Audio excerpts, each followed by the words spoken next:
एक खूबसूरत सी लड़की जिसका चेहरा अंधेरे में छुपा हुआ था। उसने अपना खूबसूरत सा हाथ वॉल पर उस लड़के के चेहरे पर रखा और अजीब तरह से फोटो में चेहरे को छूते हुए बोली, ईशान बहुत जल्द हमारी मुलाकात होगी। मैं एडल्ट हो गई हूँ और भाई से कहकर मैं तुम्हारे कॉलेज में एडमिशन ले लूंगी। अब मुझे तुम्हारे पास आने से कोई नहीं रोक सकता है। इशिता जिंदल को आज तक जो चाहिए था वो सब मिला और तुम तो मेरी मोहब्बत हो। तुम्हें कैसे छोड़ सकती हूँ। ये कहकर अचानक ही वो जोर से हंसने लगी। उसकी हंसी बेहद डरावनी थी और उसकी बातों में उसका पागलपन झलक रहा था जो किसी भी हद तक जा सकता था। कुछ देर ऐसे ही हंसने के बाद उसने हंसना बंद किया और एक नज़र वॉल की तरफ देखकर प्रोजेक्टर बंद करके रूम की लाइट्स ऑन कर दी। पूरा रूम जो अंधेरे में डूबा हुआ था, लाइट्स ऑन होते ही उसका हर हिस्सा साफ दिखाई देने लगा। पूरा रूम अच्छे से डेकोरेट किया गया था। हर चीज अपनी जगह सलीके से रखी हुई थी। बीच में किंग साइज बेड था और उस पर एक बड़ा सा टेडी बियर पड़ा हुआ था। पूरे रूम का theme pink and black colour के कॉम्बिनेशन का था जिसे देखकर डार्क और लाइट फीलिंग आ रही थी। वो लड़की जो इशिता जिंदल दक्ष की इकलौती सिस्टर और उसकी जान थी। काली गहरी आंखें, छोटी सी नाक, पलते गुलाबी होंठ, माथे पर बिखरे बेबी हेयर और उसके खूबसूरत सिल्की बाल जो पीछे पीठ पर लहरा रहे थे। सिंपल सी पिंक कलर की डांगरी ड्रेस में वो बेहद खूबसूरत और मासूम लग रही थी, लेकिन वो जितनी ही मासूम थी उतनी ही दक्ष की तरह डेंजर भी। इशिता अभी 17 साल की थी। इशिता जिससे प्यार करती थी उसे पूरी शिद्दत के साथ चाहती थी और जिसे नफरत करती थी उसे जान से मारने का जुनून भी था उसके अंदर। दक्ष ने इशिता को बहुत नाजों से पाला था, उसकी हर एक विश पूरी की थी, इसलिए इशिता थोड़ी जिद्दी भी थी। इशिता ने बेड पर पड़ा अपना फोन उठाया और तुरंत किसी को कॉल मिला दिया। हेलो भाई, दूसरी तरफ से कॉल पिक होते ही इशिता ने मुस्कुराकर कहा। तभी दूसरी तरफ से दक्ष ने सॉफ्ट आवाज में कहा, यस बाबी डॉल। कुछ चाहिए था तुम्हें? उसका सवाल सुनकर इशिता की स्माइल और गहरी हो गई। वो बेड पर बैठी और टेडी बियर को उठाकर अपनी गोद में रखते हुए कहा, भाई आपको हमेशा पता चल जाता है कि मुझे कुछ चाहिए या नहीं। ये बोलकर वो एक पल के लिए चुप हो गई और फिर आगे थोड़ा सा झिझकते हुए कहा, वो एक्चुअली भाई कॉलेज एडमिशन शुरू हो गए हैं तो क्या आप मेरा एडमिशन इंपीरियल क्रास्ट यूनिवर्सिटी में करवा देंगे? मेरी फ्रेंड्स भी उसी कॉलेज में जा रही है। तभी दक्ष ने उसकी बात बीच में काटते हुए कहा, रियली बॉबी डॉल, जहां तक मुझे पता है तुम्हारा एक भी फ्रेंड नहीं है। बाय द वे कल तुम्हारा एडमिशन हो जाएगा और तुम कल से कॉलेज भी जा सकती हो। तुम्हें किसी भी चीज के लिए मुझसे झूठ बोलने की जरूरत नहीं है। उसकी बात सुनकर इशिता को थोड़ा सा एम्बारासमेंट फील हुआ, लेकिन फिर उसने खुद को कंट्रोल करते हुए कहा, सॉरी भाई, मेरा झूठ बोलने का कोई इरादा नहीं था। मुझे लगा कि शायद आप मेरा एडमिशन उस कॉलेज में नहीं करवाओगे। तभी दक्ष ने कहा, baby doll, I have always given you whatever you wanted, so how could I refuse today. Okay bye, अभी मेरी एक इंपॉर्टेंट मीटिंग है इसलिए मैं कॉल रख रहा हूँ। ये बोलकर उसने कॉल कट कर दिया। दक्ष का कॉल कट होते ही इशिता खुशी से अपनी जगह उछलने लगी। इस वक्त वो हद से ज्यादा खुश थी। रात 9 बजे, रोज अपने रूम में पेट के बल बेड पर आंखें बंद किए लेटी हुई थी। उसके दिमाग में आज सुबह जो कुछ हुआ वो किसी मूवी की तरह चल रहा था। दक्ष का टच उसे अभी भी फील हो रहा था। फ्रस्ट्रेशन से रोज ने अपनी आंखें खोली और उठकर बैठ गई। उसने पिलो को उठाकर अपनी गोद में रखते हुए मुंह बनाकर कहा, ये मिस्टर हॉट मेरा पीछा क्यों नहीं छोड़ रहे हैं? कहीं इन पर मेरा दिल तो नहीं आ गया है? इतना बोलकर वो एकदम से चुप हो गई। उसने गुस्से से अपने सर पर चपत लगाते हुए खुद को डांटते हुए कहा, बेवकूफ, तेरा दिल इतना सस्ता न थोड़ी है कि चलता फिरता किसी पर भी आ जाए। मेरा दिल तो सिर्फ मेरे किंग का होगा। ये कहते हुए उसने टेबल पर रखी मैगनीज को उठा लिया और उसके कवर पेज पर दिख रही दक्ष की फोटो जिसमें उसका फेस नहीं दिख रहा था, उसको अपनी डिजायर भरी नजरों से ताड़ने लगी। तभी रोज के मुंह से लार टपकने लगी और मैगजीन के कवर पेज पर जा गिरी, जिसका एहसास होते ही रोज की आंखें हैरानी से बड़ी बड़ी हो गई। उसने तुरंत मैगनीज को साइड में रखा और अपने हैंकी से मुंह साफ करते हुए चिढ़कर कहा, मैं इतनी हवसी कब से हो गई? पता नहीं जब मेरी मुलाकात किंग से होगी तो मैं उसके साथ क्या कर बैठूंगी। That's it, it's decided. King will be the dad of my future babies. ये कहते हुए रोज के दोनों गाल लाल हो गए और उसने अपने चेहरे को दोनों हथेलियों से ढक लिया। इस वक्त उसके चेहरे पर बड़ी सी स्माइल थी। अगली सुबह, क्रेसेंट मून यूनिवर्सिटी का बड़ा सा कैंपस अपनी खूबसूरती से हर किसी को अट्रैक्ट कर रहा था। ऊंचे ऊंचे गुलमोहर और अशोक के पेड़ सड़क के दोनों किनारों पर कतार में खड़े थे, जैसे हर आने जाने वाले स्टूडेंट का वेलकम कर रहे हों। लॉन में फैली हरी घास पर ओस की बूंदें अब भी चमक रही थीं, और हल्की ठंडी हवा माहौल को ताजगी से भर रही थी। मेन गेट से अंदर आते ही राइट साइड कॉलेज का गॉर्जियस एडमिनिस्ट्रेशन बिल्डिंग था, जिसके सफेद पत्थरों से बना क्लासिक आर्किटेक्चर इसकी पुरानी शान को दिखाता था। लेफ्ट साइड बड़ी लाइब्रेरी थी जहां खिड़कियों से सूरज की रोशनी अंदर झांक रही थी, और कुछ स्टूडेंट्स गेट के पास बैठकर बुक्स में खोए हुए थे। सामने खुला हुआ मेन कैंपस ग्राउंड था, जहां अलग अलग ग्रुप में स्टूडेंट्स हंसते बातें करते नजर आ रहे थे। कोई अपने दोस्त के साथ मस्ती कर रहा था, तो कोई अकेला हेडफोन लगाकर गाने सुनते हुए क्लास की तरफ बढ़ रहा था। कुछ स्टूडेंट्स फुटबॉल ग्राउंड में प्रैक्टिस कर रहे थे और दूर बास्केटबॉल कोर्ट में एक मैच चल रहा था, जहां खिलाड़ियों की चीयरिंग की आवाजें गूंज रही थीं। कैफेटेरिया के बाहर हमेशा की तरह चहल पहल थी। कुछ लड़कियां कोल्ड कॉफी के साथ गपशप कर रही थीं, तो कुछ लड़के आज की स्पेशल डिश पर चर्चा कर रहे थे। कैंपस की फेमस कॉर्नर टेबल पर वही ग्रुप बैठा था जो हर दिन नए गॉसिप और मीम्स पर डिस्कशन करता था। ईशान, एनके और रौनक तीनों एक टेबल के पास बैठे बातें कर रहे थे। ईशान का ध्यान अपने फोन में था और एनके, रौनक आपस में कुछ बातें कर रहे थे। कैफेटेरिया के पास खुले लॉन में रिया अपने दोस्तों के साथ बैठी थी। उसकी शॉर्ट रेड ड्रेस उसकी टोन लेग्स को और उभार रही थी और उसने मैचिंग हाई हील्स पहनी हुई थी। बालों को उसने परफेक्ट कर्व्स में सेट किया था और उसकी चमकदार लिपस्टिक सूरज की रोशनी में चमक रही थी। उसके आसपास उसकी 2-3 फ्रेंड्स बैठी थीं, जो उसी की तरह स्टाइलिश और ट्रेंडी लुक में थीं। रिया हंसते हुए बोली, यार कल की पार्टी कितनी लिट थी। ईशान मेरे आउटफिट से नजरें ही नहीं हटा पा रहा था। उसकी दोस्त मुस्कुराकर बोली, बिल्कुल। और तुम्हारा वो ब्रेसलेट इतना बेसिक लग रहा था, जैसे किसी और ही जमाने से आए हो। इधर बाहर, दक्ष की कार कॉलेज गेट के बाहर आकर रुकी। इशिता कार से बाहर आए और दक्ष की तरफ देखकर उसे बाय कहा। दक्ष और इशिता ने इस वक्त कैजुअल कपड़े पहने थे। आज सुबह दक्ष की मॉम की बरसी पूजा थी, इसलिए दक्ष और इशिता मंदिर से ही सीधा कॉलेज आए थे। तभी दक्ष ने एक नज़र कॉलेज को देखकर वापस इशिता की तरफ देखकर बिना किसी एक्सप्रेशन के कहा, बाबी डॉल तुम अकेली चली जाओगी या फिर मैं तुम्हारे साथ अंदर आऊं? उसका सवाल सुनकर इशिता ने मुस्कुरा कर कहा, नहीं भाई मैं चली जाऊंगी और वैसे भी अब मैं बड़ी हो गई हूँ। ये कहते हुए उसने दक्ष को बाय किया और फिर कॉलेज गेट की तरफ चली गई। इशिता ने एक सिंपल सूती कुर्ते और प्लेन लेगिंग्स में थी, उसके कंधे पर एक दुपट्टा सलीके से रखा था। पैरों में कोल्हापुरी चप्पलें और चेहरे पर हल्की सी बिंदी उसकी मासूमियत को और निखार रही थी। उसके लंबे, खुले बाल हल्की हवा में लहराए और उसने अपने बैग की स्ट्रैप को कंधे पर टिकाया हुआ था। इस वक्त इशिता को देखकर कोई भी नहीं बता सकता था कि वो बिजनेस किंग की इकलौती बहन है। रिया और उसकी फ्रेंड जो लोन में बैठी हुई थी, उनकी नजरें जैसे ही सामने से आती हुई इशिता पर पड़ी, रिया एक पल के लिए चौंक गई। इशिता का चेहरा न्यू था, लेकिन उसका लुक देखकर रिया के होंठों के कोने टेढ़े मुड़ गए। रिया अपने दोस्तों की तरफ देखकर हंसते हुए बोली, ओह माय गॉड, देखो कौन आया है। लगता है किसी संस्कार शिविर से सीधा कॉलेज आ गई। उसकी दोस्त ने फुसफुसा कर कहा, इतना ट्रेडिशनल लुक। ये कॉलेज है, कोई फैमिली पूजा नहीं। रिया नकली मासूमियत से बोली, गाइस हमें इस न्यू जूनियर को अवार्ड देना चाहिए। बेस्ट बहु मटीरियल ऑफ द ईयर। उनकी बातें सुनकर आसपास बैठे सारे स्टूडेंट हंसने लगे। जो स्टूडेंट अपने काम में लगे हुए थे उन्होंने भी नजरें घुमा इशिता को देखा। ईशान, जिसका ध्यान अपने फोन में था, रिया की बातें जैसे ही उसके कानों में पड़ी उसने हल्की सी नजरें घुमा गेट की तरफ देखा, लेकिन उसे इशिता की सिर्फ पीठ दिखाई दे रही थी। ईशान ने इशिता की एक झलक देखा और फिर उसे इग्नोर करके वापस अपने फोन में लग गया। इधर एनके और रौनक इंटरेस्ट के साथ इशिता की तरफ देखने लगे। रिया की बातें सुनकर इशिता के कदम एक पल के लिए ठहर गए। उसने नजरें उठा एक नजर रिया और उसकी फ्रेंड्स को देखा, लेकिन उसने कोई रिएक्शन नहीं दिया। वह बस अपनी बुक्स को और कसकर पकड़कर आगे बढ़ गई, जैसे इन सब बातों से उसे कोई फर्क नहीं पड़ता।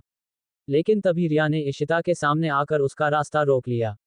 इशिता के कदम रुक गए और उसने नजरें उठा रिया को देखा। तभी रिया ने इशिता को ऊपर से नीचे तक देखते हुए उसके लुक पर कम्प्लीमेंट देते हुए कहा, लुक न्यू जूनियर स्टूडेंट। क्या तुमने ये सोचकर कपड़े पहने थे कि यहाँ कोई तुम्हें देखेगा? कॉलेज में आकर सादगी दिखाना कितना पॉपुलर हो सकता है ना? इससे अच्छा तो तुम अपनी पुरानी स्कूल ड्रेस में आ गई होती। तुम्हें लगता है तुम्हारी सादगी से कोई इम्प्रेस होगा? इसे तो यही लगता है कि सिंपल से ट्रेंड हो जाएगा। कॉलेज का फैशन तुम्हें अभी बहुत दूर लगता है। तुमने खुद को क्या समझ रखा है, किसी फिल्म में आई साइड रोल या फिर कोई बैकग्राउंड डांसर?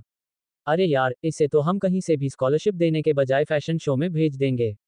ये कहते हुए उसकी आवाज काफी तेज थी, जो आसपास के स्टूडेंट को अच्छे से सुनाई दे रही थी। रिया की बातें सुनकर सारे स्टूडेंट जोर से हंसने लगे।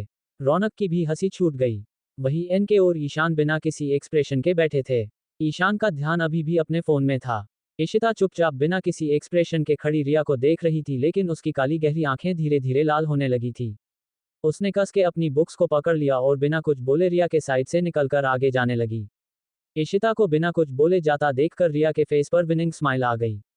रिया इशिता के साथ ही नहीं, जितने भी न्यू स्टूडेंट होते थे उनके साथ ऐसा ही बिहेव करती थी, उन्हें नीचा दिखाने में कोई कसर नहीं छोड़ती थी।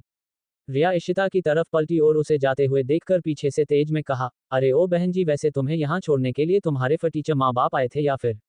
उसने इतना ही कहा तभी इशिता एकदम से उसकी तरफ पलटी और दूसरे ही पल एक खींच के झन्नाटेदार थप्पड़ रिया के गाल पर जड़ दिया। चटाक। पूरे कॉलेज कैंपस में अचानक से सन्नाटा छा गया। हर कोई हैरान था और सबकी आंखें इशिता पर टिकी हुई थीं। रिया के गाल पर थप्पड़ पड़ने की आवाज पूरे कैंपस में गूंज उठी। रिया, जो हमेशा अपनी शान में रहती थी, अब एकदम चुप थी। उसका चेहरा लाल हो गया था और उसकी आंखों में गुस्से के साथ शौक भी था। इशिता ने गुस्से से लेकिन शांत लहजे में रिया के एक तरफ झुके हुए चेहरे को देखकर कहा, तुम मेरे बारे में जो सोच रही हो, वो तुम्हारा मुद्दा है, लेकिन तुम किसी और को नीचा दिखाकर खुद को ऊंचा नहीं कर सकती हो। तुम्हारे जैसे लोग मुझे किसी भी दिन किसी के बारे में बात करने के बजाय खुद पर काम करना चाहिए। और हाँ, सादगी में कोई खराबी नहीं होती, ये तुम्हारी जैसी बार डांस के कपड़े पहनने वाली लड़की कभी नहीं समझ पाएगी। तुम्हें लगता है कि तुम्हारा ड्रेसिंग सेंस बहुत अच्छा है, लेकिन तुम्हें बता दूं तुम्हारे जैसे कपड़े तो मेरे घर के सर्वेंट भी नहीं पहनते हैं। सबकी नजरें अब इशिता पर थीं। कॉलेज कैंपस के हर कोने में स्टूडेंट एक दूसरे से इशारा करते हुए बातें कर रहे थे। रिया, जो इस शौक से बाहर नहीं निकल पा रही थी, एक शब्द भी नहीं बोल पाए। थप्पड़ की आवाज सुनकर ईशान की फोन पर कुछ टाइप करती उंगलियां रुक गई। उसने नजरें उठा इंटरेस्ट के साथ इशिता की तरफ देखा, लेकिन अभी भी उसे इशिता का चेहरा नजर नहीं आ रहा था क्योंकि रिया इशिता के सामने खड़ी थी। वही रोज जो अभी भी कॉलेज आई थी। सामने चल रहे सीन को देखकर वो खुद को रोक नहीं पाए और जोर से ठहाके मारकर हंसने लगी। रोज के हंसने की आवाज सुनकर सभी स्टूडेंट के साथ इशिता ने भी उसकी तरफ देखा। रोज ने इस वक्त रेड कलर की नी लेंथ फ्रॉक पहनी हुई थी जो उसकी मासूमियत को और उभार रही थी। ड्रेस की सॉफ्ट, फ्लेयरी डिजाइन हर बार उसके चलने पर हल्की हल्की लहराती, मानो खुद हवा भी उसकी खूबसूरती में खो गई हो। उसकी स्किन पर सूरज की हल्की रोशनी पड़ रही थी, जिससे उसका चेहरा और भी ग्लोइंग लग रहा था। उसके लंबे, हल्के कल वाले बाल उसकी पीठ पर झूल रहे थे और दो तीन फ्रंट स्ट्रैंड्स उसकी कोमल जॉलाइन को छू रहे थे। उसने पिंक टिंटेड ग्लॉस लगाया था जो उसकी सॉफ्ट स्माइल को और खूबसूरत बना रहा था। उसकी बड़ी, ओशियन ब्लू आंखें जैसे किसी सपने से आई हुई लग रही थीं, चमकदार, मासूम और जादुई। उसने पैरों में ब्लैक हील्स पहनी थीं, जो उसकी चाल को और भी ग्रेसफुल बना रही थीं। जब वह धीरे धीरे आगे बढ़ी, तो ऐसा लगा मानो वह नहीं, बल्कि पूरा माहौल उसके साथ बह रहा हो। तभी रोज इशिता के पास आए और मुस्कुराते हुए उसका कंधा थपथपाकर बड़ी सी स्माइल के साथ कहा, शाबाश। ये है असली पावर, डार्लिंग। कभी कभी लोगों को चुप कराने का तरीका यही होता है। ये तो कोई टॉलीवुड मूवी सीन जैसा लग रहा था। जूनियर, लगता है तुमने रिया को एक्शन फिल्म का क्लाइमैक्स दिखा दिया। अगर इसे थप्पड़ को फिल्म में बदलने की बात हो तो तुम जूनियर को ऑस्कर दे सकती हो, यकीन मानो। अगली बार तुम उसे हॉलीवुड में भेज देना। रोज की ये बातें सुनकर सारे स्टूडेंट भी जोर से हंसने लगे। सुबह सुबह सबका एंटरटेनमेंट अच्छा हो रहा था। ईशान, एनके और रौनक की नजरें बस रोज के चेहरे पर टिकी हुई थी। ईशान को तो रोज की बातें सुनाई ही नहीं दे रही थी। वो खोया हुआ सा रोज को देख रहा था। वही रिया गुस्से से रोज को घूर रही थी। इस वक्त उसे रोज और इशिता पर बहुत तेज गुस्सा आ रहा था, लेकिन सबके सामने उसे इंसल्टिंग भी फील हो रहा था। उसका सर शर्म से चेहरा झुक गया, लेकिन उसने मन ही मन सोच लिया था कि अपनी इस बेइज्जती का बदला वो रोज और इशिता से जरूर लेकर रहेगी। ईशान, एनके और रौनक की नजरें बस रोज के चेहरे पर टिकी हुई थी। ईशान को तो रोज की बातें सुनाई ही नहीं दे रही थी। वो खोया हुआ सा रोज को देख रहा था। वही रिया गुस्से से रोज को घूर रही थी। इस वक्त उसे रोज और इशिता पर बहुत तेज गुस्सा आ रहा था, लेकिन सबके सामने उसे इंसल्टिंग भी फील हो रहा था। उसका सर शर्म से चेहरा झुक गया, लेकिन उसने मन ही मन सोच लिया था कि अपनी इस बेइज्जती का बदला वो रोज और इशिता से जरूर लेकर रहेगी। रिया को इग्नोर करके इशिता आगे बढ़ने लगी, लेकिन तभी पीछे से रोज ने मुस्कुराकर कहा, अरे सुनो जूनियर, इतना एटीट्यूड अच्छा नहीं होता है, फ्रेंडशिप के दरवाजे खुले रखने चाहिए। इशिता के कदम एकदम से रुक गए। उसने हल्का सिर घुमाया और रोज को एक नजर देखा। उसकी आंखों में अब भी वही डार्कनेस थी, लेकिन रोज की हल्की मुस्कान और उसकी आंखों में छलकती शरारत देखकर उसे कुछ अलग सा महसूस हुआ। उसने कुछ पल सोचा, फिर बिना कोई एक्सप्रेशन दिए बोली, मुझे फ्रेंडशिप की जरूरत नहीं। ये सुनकर रोज ने ठहाका मारते हुए कहा, हा हा हा, क्लासिक डायलॉग। वैसे तुम्हारी ये अकड़ मुझे पसंद आई। तुम मुझे काफी इंटरेस्टिंग लग रही हो, इसलिए तुम चाहो या ना चाहो, मैं तो तुम्हारी दोस्त बन ही गई। इशिता ने हल्का सी भौं उठाई और रोज को घूरते हुए बोली, मैंने कब कहा कि मुझे दोस्ती करनी है। रोज ने आंख मारते हुए जवाब दिया, ओह डार्लिंग, दोस्ती करने की जरूरत थोड़ी होती है, ये तो बस हो जाती है। वैसे भी तुमने रिया को थप्पड़ मारकर मेरा दिल जीत लिया है, अब हम फ्रेंड्स हैं। इशिता रोज को कुछ सेकंड तक देखती रही। उसके दिल में पहली बार किसी अजनबी के लिए अजीब सा सॉफ्टनेस महसूस हुई। वह हमेशा अकेली रही थी, लेकिन आज पहली बार किसी ने उससे बिना मतलब की दोस्ती करने की कोशिश की थी। इशिता का आज से पहले एक भी दोस्त नहीं था, उसका नेचर थोड़ा खड़ूस था और दक्ष के साथ रहते इशिता को कभी दोस्ती की जरूरत ही नहीं पड़ी। दक्ष उसके लिए सब कुछ था लेकिन आज पहली बार उसे रोज से मिलकर कुछ अच्छा लगा था। ऑर्डिनरी लड़कियां उसके पैसों पर मरती थी लेकिन रोज को तो अभी उसकी आइडेंटिटी पता ही नहीं था। इशिता ने हल्की सांस लेते हुए कहा, ठीक है, लेकिन सिर्फ नाम के लिए। ज्यादा ड्रामे मत करना। रोज ने एक्साइटेड होकर उसका हाथ पकड़ लिया, यस। तो आज से तुम मेरी बेस्ट फ्रेंड हो। इशिता ने झटके से अपना हाथ छुड़ा लिया और नाराजगी से बोली, बेस्ट फ्रेंड? मैंने सिर्फ दोस्ती का कहा था, ज्यादा मत बनो। रोज ने मजाकिया अंदाज में हाथ जोड़ते हुए कहा, ठीक है महारानी साहिबा, अब हम बस फ्रेंड्स हैं, लेकिन ये दोस्ती अब इतनी आसानी से खत्म नहीं होगी। ये कहते हुए रोज की आंखों में कुछ आकर गुजर गया जिसे इशिता नहीं देख पाई। इशिता ने सिर झटकते हुए हल्की मुस्कान दी, जिसे रोज ने पकड़ लिया और आंखें घुमाते हुए बोली, ओह तो मैडम मुस्कुराना भी जानती हैं। ये सुनकर इशिता ने अपना चेहरा दूसरी तरफ फेरते हुए हल्के से मुस्कुराकर कहा, आई थिंक तुम्हें कुछ ज्यादा ही दिखाई देता है। ऐसा कुछ नहीं है। ये कहकर वो सीधा आगे चली गई। रोज भी मुस्कुराते हुए उसके पीछे चली गई। रिया अभी भी कैफेटेरिया में खड़ी थी, उसका चेहरा गुस्से से लाल हो चुका था। उसने अपने गाल पर हाथ फेरा और गहरी सांस लेते हुए अपनी फ्रेंड्स की तरफ देखा। इस थप्पड़ की गूंज इतनी जल्दी खत्म नहीं होगी, रिया ने धीरे से फुसफुसाते हुए कहा। तभी उसकी एक फ्रेंड बोली, रिया, इस बार तुम्हारी बहुत बेइज्जती हुई है, लेकिन तुम अगर रिवेंज नहीं लोगी तो सबको लगेगा कि तुम डर गई। रिया ने ठंडी मुस्कान दी, डर और मैं? तुम मुझे जानती नहीं हो। अब इस गेम में सिर्फ 3 खिलाड़ी रहेंगे, मैं और वो न्यूकमर इशिता। ये सुनकर उसकी दूसरी दोस्त ने धीरे से कहा, लेकिन रोज भी उसका साथ दे रही है, वो भी काफी स्मार्ट लग रही है। ये सुनकर रिया की आंखें एकदम से ठंडी हो गईं। उसने नफरत भरी आवाज में कहा, दोनों को सबक सिखाना पड़ेगा। और इस बार खेल थोड़ा बड़ा होगा। ये कहकर उसने टेबल से अपना फोन उठाया और किसी को कॉल मिला दिया। कॉल लगते ही उसने धीरे से तिरछा मुस्कुराते हुए कहा, तैयार रहो, मुझे कॉलेज की न्यूकमर के लिए एक छोटा सा वेलकम गिफ्ट तैयार करना है।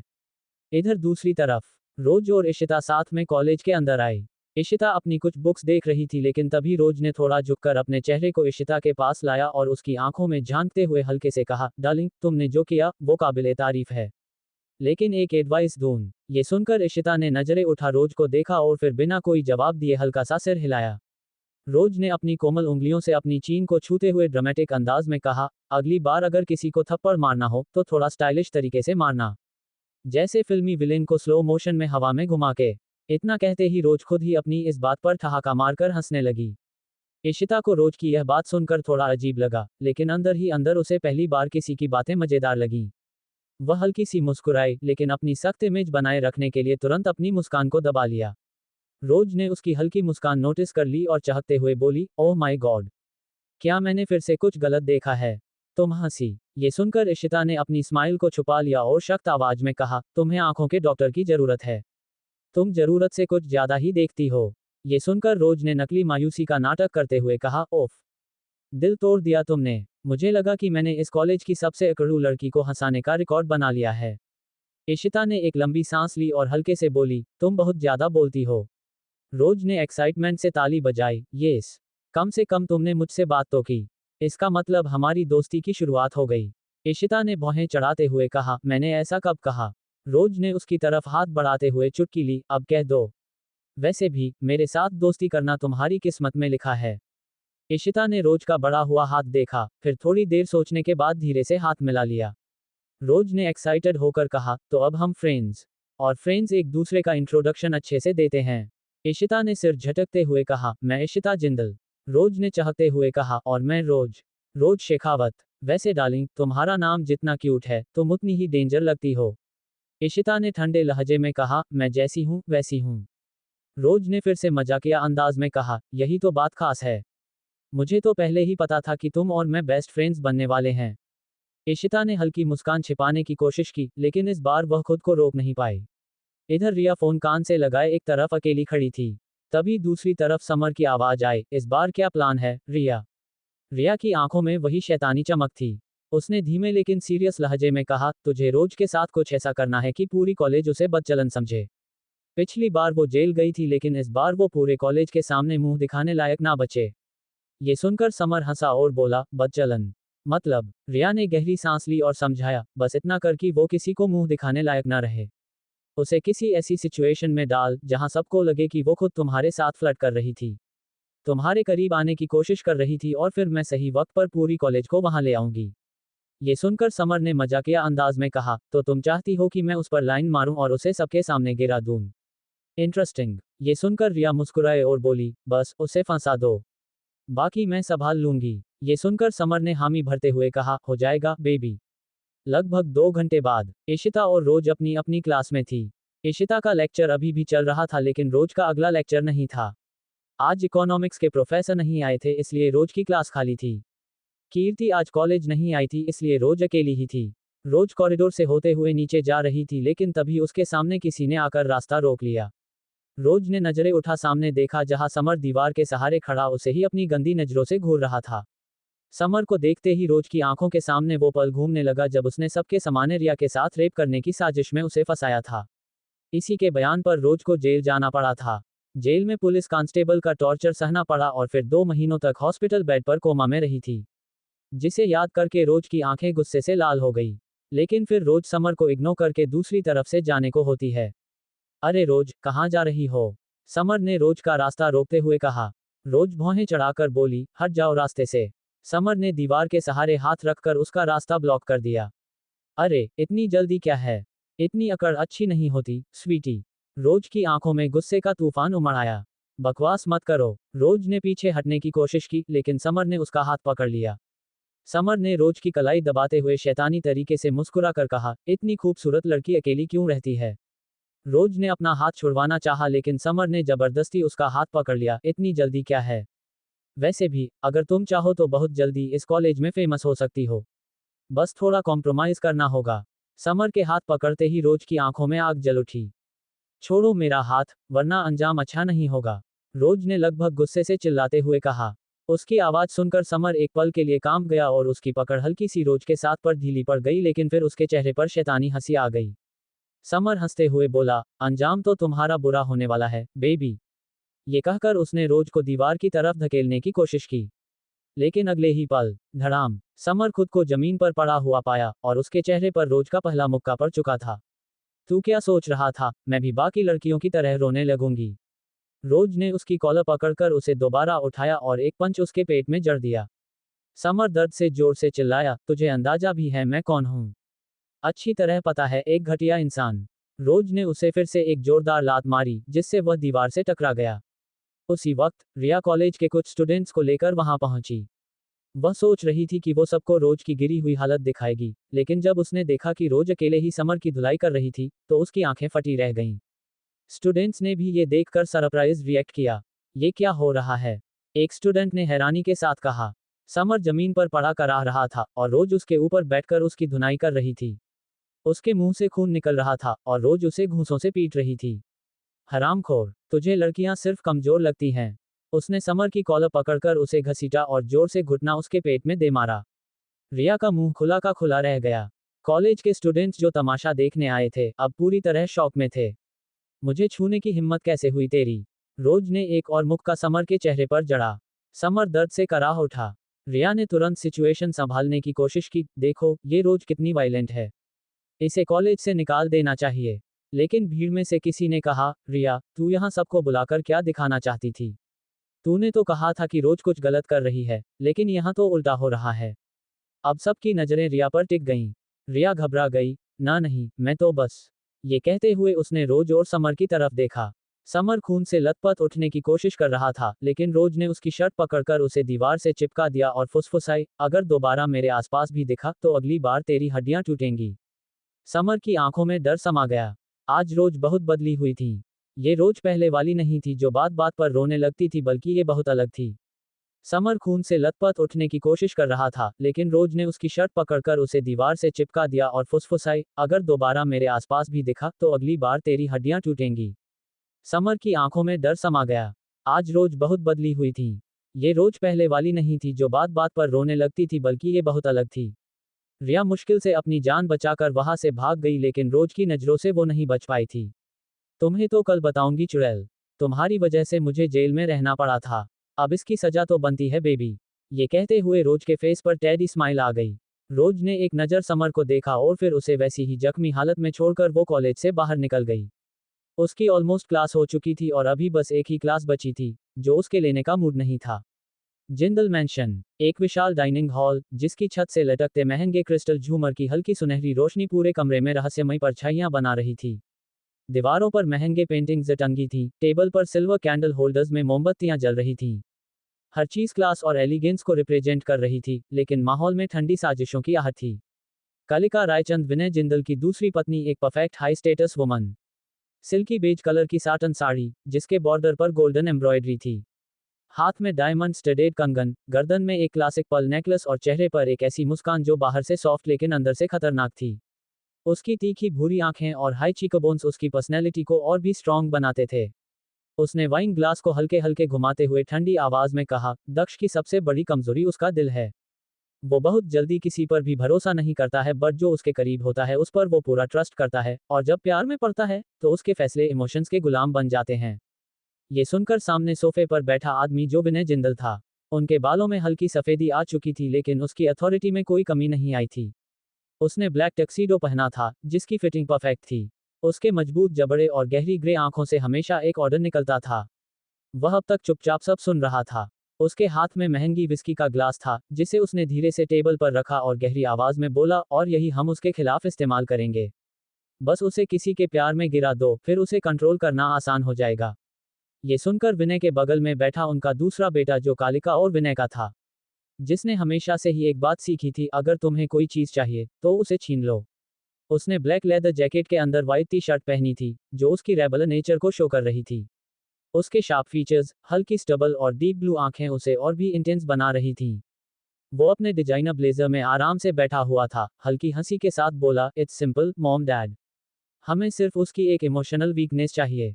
जब वो किसी लड़की के प्यार में फंसेगा तो वो सोचने समझने की ताकत खो देगा, और बस तभी हम वार करेंगे। ये सुनकर कलिका के चेहरे पर गंदी सी स्माइल आ गई। उसने फिर से, लेकिन इस बार और भी डार्क इंटेंशन के साथ, अपने नेल्स को टेबल पर हल्के हल्के बजाया, जैसे किसी प्लान को पूरा सोच रही हो। उसकी पतली उंगलियों पर लगी ब्लड रेड नेल पॉलिश उसकी पर्सनैलिटी को और भी स्ट्रॉन्ग बना रही थी। वह एक परफेक्ट स्ट्रेट पोस्चर में बैठी थी, जैसे वह किसी कॉर्पोरेट डील पर डिस्कशन कर रही हो, न कि अपने सौतेले बेटे की बर्बादी का प्लान। उसकी आंखों में ठंडी शैतानी चमक थी। सिर्फ कोई भी लड़की नहीं, ऐसी लड़की चाहिए जो उसे अंदर तक तोड़ दे, उसे इस कदर बर्बाद कर दे कि वो कभी संभल ही ना पाए। तभी तो हम उसकी प्रॉपर्टी पर कब्जा कर पाएंगे। कलिका ने गहराई से सोचते हुए कहा। ये सुनकर विनय ने हल्की स्मिर्क के साथ फिर से ग्लास उठाया। उसकी उंगलियां ग्लास के रिम पर खेल रही थीं, जैसे वह किसी चालाक खिलाड़ी की तरह अपनी चाल सोच रहा हो। उसकी आवाज में एक ठंडा कॉन्फिडेंट था। यही प्लान है, प्यार का ऐसा जाल बिछाओ कि जब वो उसमें फंसे तो उससे सब कुछ छीन लिया जाए। ये कहकर विनय जोर से हंसने लगा। उसकी हंसी पूरे मैंशन में गूंज गई। विनय की बात सुनकर आर्यन की आंखों में एक खतरनाक चमक आ गई। उसने अपने विस्की ग्लास को हल्का सा झुकाया, जैसे किसी को चीयर कर रहा हो, और धीमी लेकिन कटाक्ष भरी आवाज में कहा, बेचारा दक्ष, उसे पता भी नहीं चलेगा कि उसके साथ क्या होने वाला है। ये कहकर वो तीनों जोर से हंसने लगे। उनकी हंसी बेहद खतरनाक और डेंजर वाइब दे रही थी। चारों तरफ रॉयल्टी की चमक थी, लेकिन इस वक्त यहाँ सिर्फ साजिशों और धोखे की बू थी। आज की रात एक नया खेल शुरू हुआ था, एक ऐसा खेल जिसमें दक्ष को बिना बताए ही उसके प्यार को मोहरा बना दिया गया था। इधर दूसरी तरफ एक खूबसूरत सा विला, जिसके सबसे ऊपर के फ्लोर जहां से पूरी सिटी का नजारा दिखता है। हल्की ठंडी हवाएं चल रही थीं, मगर जिस्म में एक अलग ही आग लगी हुई थी। दक्ष बालकनी में खड़ा था, एक हाथ से सिगरेट थामे, दूसरा हाथ रेलिंग पर रखा हुआ। चांद की हल्की रोशनी उसकी शर्ट के खुले बटनों से झांकते उसकी टोन्ड बॉडी पर गिर रही थी, जिससे उसकी शार्प जॉलाइन और ब्रॉड शोल्डर्स की परछाई और गहरी लग रही थी। दक्ष, जो हमेशा अपने इमोशंस को कंट्रोल में रखता था, लेकिन आज उसके अंदर एक अजीब सा तूफान उमड़ रहा था। उसने ब्लैक सिल्क शर्ट के टॉप बटन्स खोल रखे थे, उसके मस्कुलर फिगर पर हल्की चांदनी पड़ रही थी। हाथ में जलती हुई सिगरेट, जिसे वह बार बार अपने होठों तक ले जा रहा था, लेकिन धुआं छोड़ते ही उसकी आंखें और भी ज्यादा पागलपन से भर जाती। दक्ष की नजरें बाहर पसरे गहरे अंधेरे को देख रही थी। उसके दिमाग में रह रहकर रोज का ख्याल आ रहा था, और आंखों के सामने रोज की मासूमियत, उसकी बड़ी बड़ी गहरी आंखें, उसके नाजुक होठों पर ठहरी हल्की सी मुस्कान, और वो बेपरवाह अंदाज जो दक्ष को पागल कर देता था।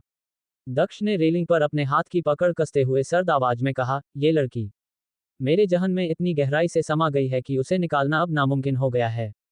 She is driving me crazy. तुम्हारी हंसी, तुम्हारी आंखें, एवरीथिंग अबाउट यू, रोज। तुझे देखना भी सुकून है और तुझसे दूर रहना भी सजा। But you don't even care, do you? उसके लहजे में बेचैनी थी। उसने गहरी सांस ली, सिगरेट को एस्ट्रे में बुझाया और बालकनी के कांच के रेलिंग पर दोनों हाथ रखकर झुक गया। उसने गहरी सांस ली, आंखें बंद की, और फिर वही चेहरा सामने आ गया, रोज। उसकी आंखें झटके से खुलीं। डैम इट, तुम मेरे माइंड से जाती क्यों नहीं, रोज? मुझे बेचैन करने की सजा तुम्हें जरूर मिलेगी, लिटिल पैकेट। ये कहते हुए उसके फेस पर तिरछी स्माइल आ गई, जो पॉजिटिव वाइब तो बिल्कुल भी नहीं दे रही थी। उसका गुस्सा, उसकी बेचैनी और उसकी दीवानगी एक अलग ही लेवल पर जा रही थी। उसने गले की नसों को उभरते हुए महसूस किया, जबड़े की मांसपेशियां टाइट हो गईं, और वो गुस्से में अपने हाथों से बालों को पीछे करता हुआ सीधा खड़ा हो गया। मुझे तुझे पाने की जरूरत नहीं है, लेकिन तुझे खोने का हक भी किसी को नहीं दूंगा, little packet. You are only mine. उसकी आंखों में सनक थी, जैसे कोई जहरीली मोहब्बत उसे अंदर से तोड़ रही हो। उसने अपनी उंगलियों से बालों को पीछे किया और हल्का सा हंसा। लेकिन वो हंसी खुशी की नहीं थी, वो एक पागलपन की निशानी थी। बाहर हवाएं तेज होने लगी थीं, जैसे तूफान आने वाला हो। लेकिन असली तूफान तो दक्ष के अंदर था। उसकी सांसें, उसकी धड़कनें और उसकी पागलपन भरी मोहब्बत, सब कुछ एक खतरनाक खेल की तरफ बढ़ रहे थे।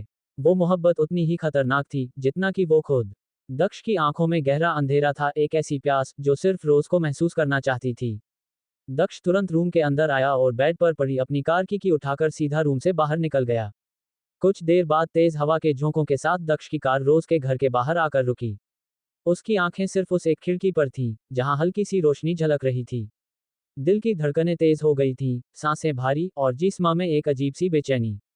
तुम एक नशा हो, लिटिल पैकेट, जो जहर की तरह मेरी रगों में उतर रहा है।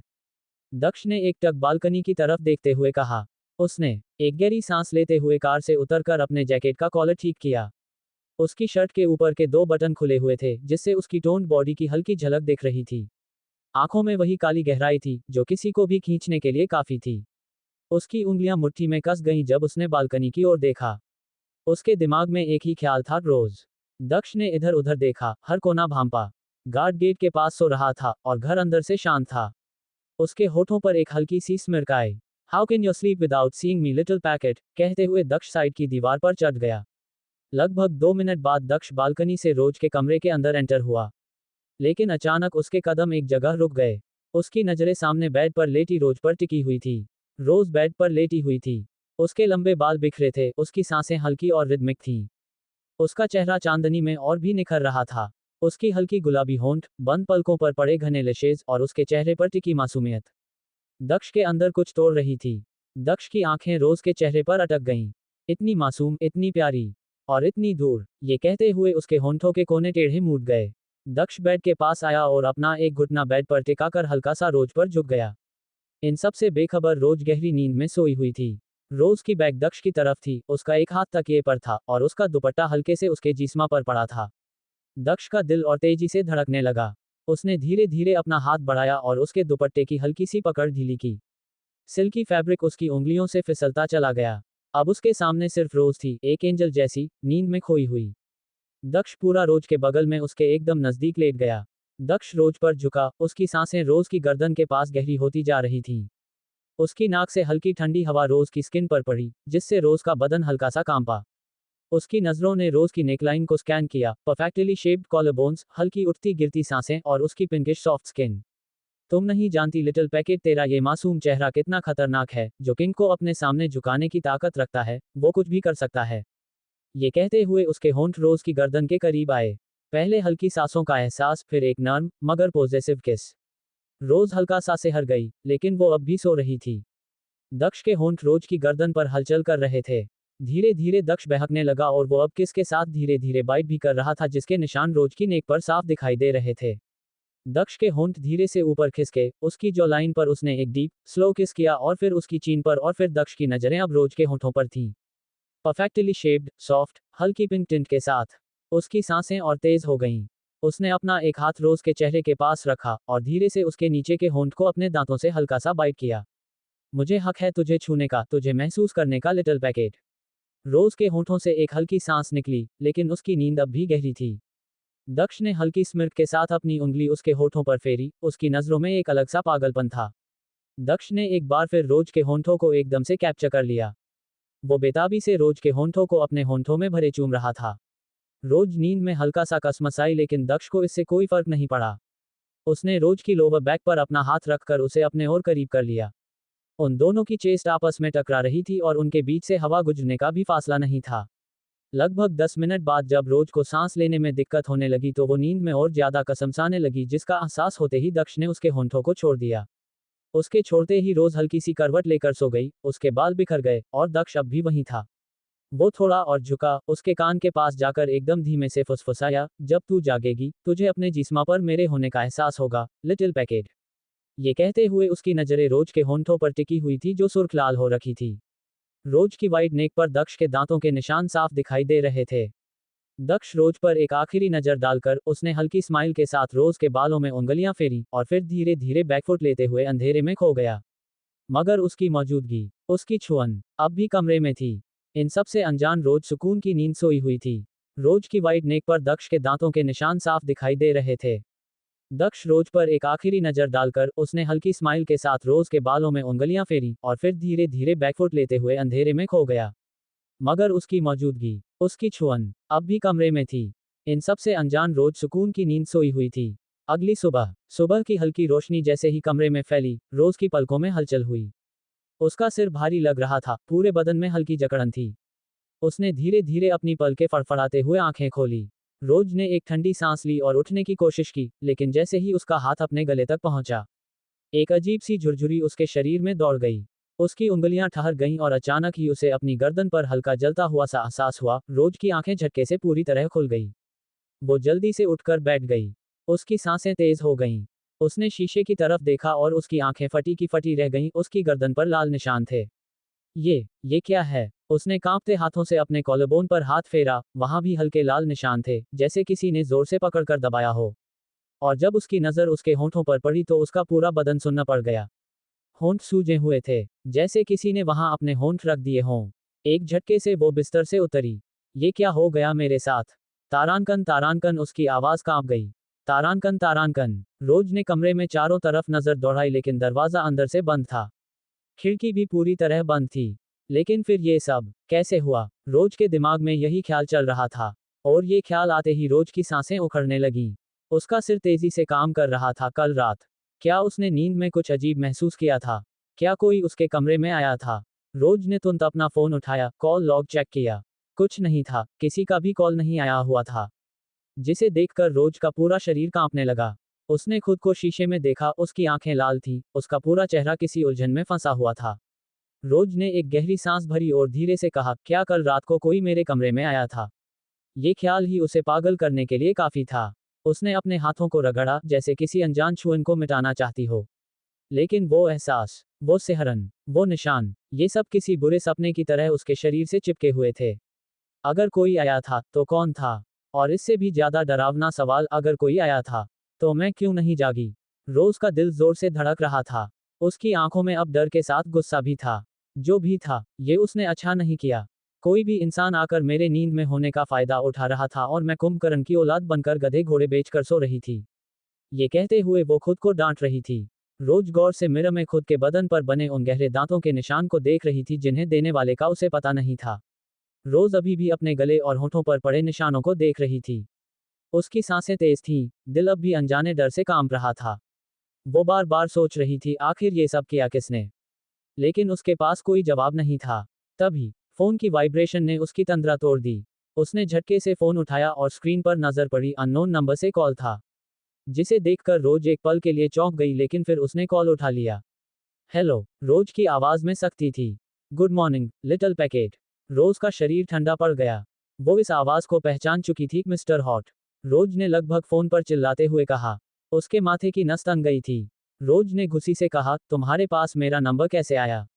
उसने गुस्से में पूछा। दूसरी तरफ से दक्ष हल्का हंसा और फिर बोला, लिटिल पैकेट, तुम बहुत मासूम हो। मुझे जो चाहिए होता है, वो मैं हासिल कर ही लेता हूँ। तुम्हारा नंबर लेना कोई मुश्किल काम नहीं था। ये सुनकर रोज के अंदर गुस्से की लहर दौड़ गई। उसने गुस्से से फोन को आंखों के सामने करके घूरा और फिर वापस फोन को कान पर लगाकर कहा, तुमने कॉल क्यों किया? उसने रूखे लहजे में कहा, लंबी ड्राइव पर चलो मेरे साथ। दक्ष ने सीधे सीधे कहा, जैसे ये कोई आम बात हो। ये सुनकर रोज चौंक गई। उसकी आंखें गुस्से से सिकुड़ गईं। उसके फेस पर हैरानी साफ नजर आ रही थी। रोज ने हैरानी के साथ लगभग चिल्लाते हुए कहा, मैं तुम्हारे साथ कहीं नहीं जा रही हूँ, समझे तुम, और तुमने मुझे किस किया तब तक ठीक था, लेकिन अब तुम तो लोग ड्राइव पर लेकर जा रहे हो, नहीं मुझे ऐसे ऑर्डर दे रहे हो जैसे मैं तुम्हारी कोई पर्सनल प्रॉपर्टी हूँ। ये सब कहते हुए उसका छोटा सा चेहरा गुस्से से भर गया। दक्ष को जैसे ये जवाब पहले से ही पता था। वो मुस्कुराया, अच्छा, सोच लो, रोज, अगर तुम मेरे साथ नहीं आई, तो तुम्हारे लिए अच्छा नहीं होगा। रोज की सांसें रुक गईं। उसकी उंगलियां फोन को कसकर पकड़ चुकी थीं। तुम क्या कहना चाहते हो? अगर तुम आज मेरे साथ ड्राइव पर नहीं आई, तो कल तुम्हारी कुछ खास तस्वीरें पूरे कॉलेज में वायरल हो सकती हैं।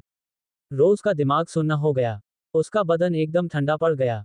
क्या बकवास कर रहे हो? ओह, बकवास। दक्ष की आवाज में खेल का सा मजा था। अगर चाहो तो मैं एक फोटो तुम्हें भेज सकता हूं, ताकि तुम्हें यकीन हो जाए। रोज के पैरों तले जमीन खिसक गई। उसका दिल तेजी से धड़कने लगा। वो जानती, कल रात उसके साथ कुछ अजीब हुआ था।